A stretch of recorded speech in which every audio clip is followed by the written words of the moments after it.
आपल्या कृषीप्रधान संस्कृतीतील मुख्य घटक असलेल्या मुक्या प्राण्यांबद्दल कृतज्ञता व्यक्त करणारा दिवस म्हणजे बैलपोळा.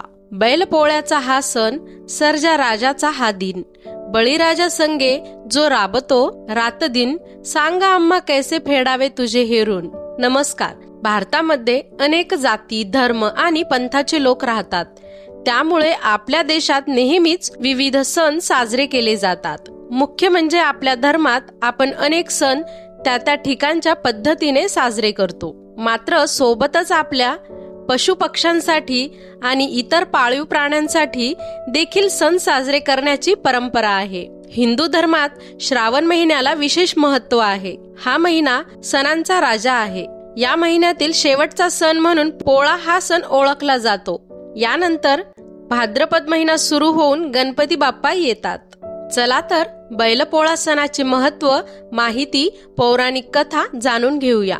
पंचांगानुसार श्रावण महिन्याच्या अमावस्या तिथीला बैलपोळा साजरा केला जातो. यावर्षी 22 ऑगस्ट 2025 शुक्रवारी पोळा हा सण येत आहे. संपूर्ण देशभरात विविध नावांनी पोळा केला जातो. आपला देश कृषीप्रधान असून शेतकरी हा आपल्या देशाचा अतिशय महत्वाचा भाग आहे. सर्वच शेतकऱ्यांच्या जीवाभावाचा मित्र म्हणून बैलाला ओळखले जाते.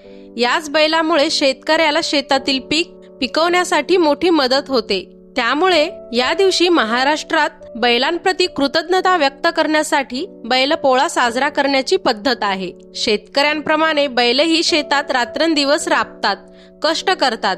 त्यासाठीचा हा पोळा खास सण. अमावस्या श्रावणाची आली घेऊन सणाला, कृषीबल आनंदाने सजवितो हो बैलाला. या दिवशी बैलांची व घरोघरी मातीच्या बैलांची सुद्धा पूजा केली जाते. पोळ्याच्या दिवशी बैलांकडून कोणतेही कष्टाचे काम करून घेतले जात नाही. बैलाच्या खांद्याला हळद आणि तुपाने शेकतात. त्यांच्या पाठीवर नक्षीकाम केलेली झूल, सर्वांगावर गेरूचे ठिपके, शिंगांना रंग, बेगड, डोक्याला बाशिंग, गळ्यात कवड्या आणि घुंगराच्या माळा, नवी वेसन, नवा कासरा, पायात तोडे, घुंगरू बांधतात. बैलाची निगा राखणाऱ्या बैलकरी गड्यास नवीन कपडे देण्यात येतात.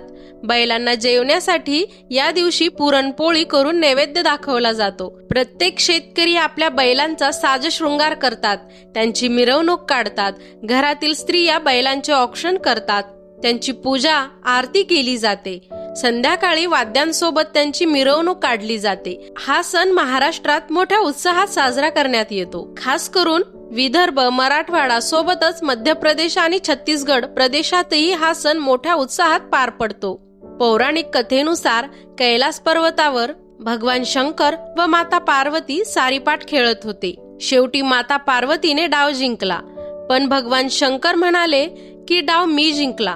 त्यावरून त्या दोघांमध्ये वाद सुरू झाला. त्याला साक्षीदार होता फक्त नंदी. जवळच बसलेल्या नंदीला माता पार्वतीने विचारले, नंदी, सारीपाटाचा डाव कोणी जिंकला? त्यावेळी नंदीने भगवान शंकराची बाजू उचलून धरली व म्हणाला, महादेव जिंकले. माता पार्वती एकदम रागावली व माता पार्वतीने नंदीला शाप दिला, मृत्यूलोकी तुझ्या मानेवर जू बसेल, तुला जन्मभर कष्ट होतील. अशी शापवाणी ऐकून नंदीला चूक उमजली. नंदी माता पार्वतीचे पाय धरून माफी मागू लागला. तेव्हा माता पार्वतीला नंदीची दया आली. मातेने नंदीला उशाप दिला व म्हणाली, शेतकरी वर्षातून एकदा देव मानून तुझी पूजा करतील. या दिवशी तुझ्या मानेवर जू ठेवणार नाहीत. तेव्हापासून हा पोळा सण साजरा करतात, अशी कथा प्रचलित आहे. या दिवशी शेतात लागणाऱ्या शस्त्रांचीही पूजा केली जाते. गेरू आणि चुन्याने त्यावर देखील रंगरंगोटी केली जाते. ग्रामीण भागात खूप उत्साह असतो कोणत्याही सणाचा. त्या वातावरणात मनही अगदी प्रसन्न राहते. जसे दिव्याविना वातीला आणि वातीविना दिव्याला नाही पर्याय, तसेच कष्टाविना मातीला आणि बैलांविना नाही शेतीला पर्याय. बैलपोळा सणाच्या हार्दिक शुभेच्छा.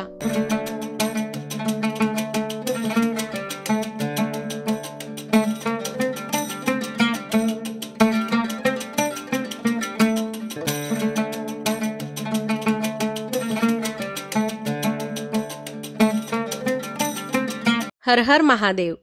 अशाच नवनवीन माहितींसाठी चॅनलला नक्की लाईक, शेअर आणि सबस्क्राईब करा. धन्यवाद.